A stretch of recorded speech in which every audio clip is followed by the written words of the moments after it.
कुंवर प्रसाद किशोर ऐसे ऐसे कुकुरमुत्ते जैसे पार्टी न जाने कितना बिहार में बना और कितना चला गया।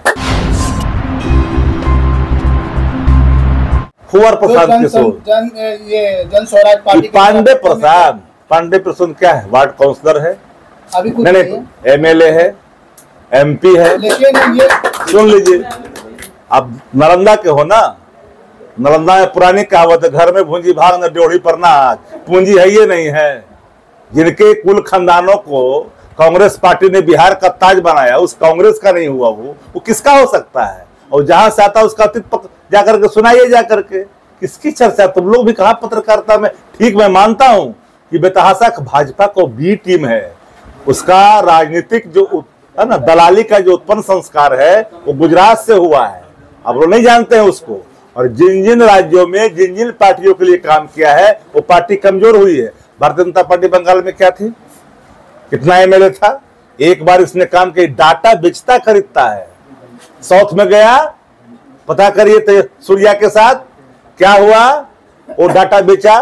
तेलंगाना में कहा थी भारतीय जनता पार्टी, कितने सीटों पर आई? डाटा बेचता खरीदता है।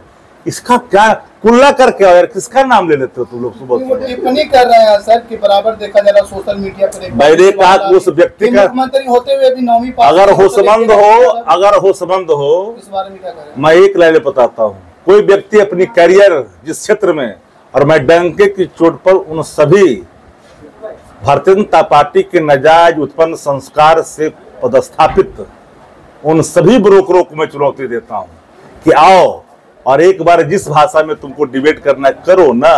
ये कहाँ किसकी बात करते हैं? ये तो मीडिया बुआ है जी। कहाँ बेतहाशा खर्च कर रहा है, आपको पता नहीं है?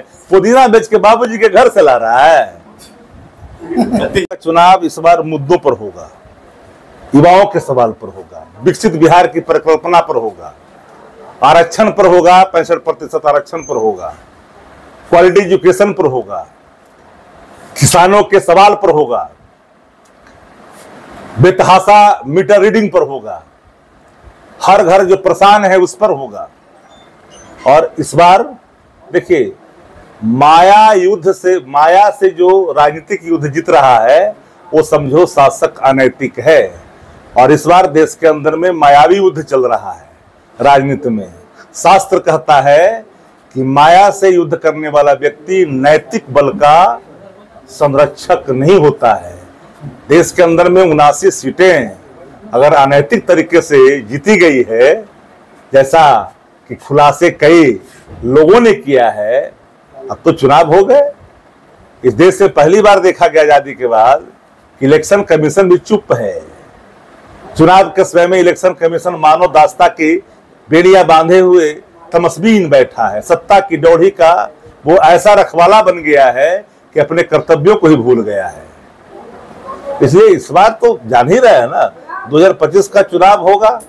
क्या इस राज्य का बागडोर एक उज्जवल भविष्य की ओर ले जाएगा या अचेत हाथों का कठपुतली बनेगा? वो आने वाला कल पता चलेगा।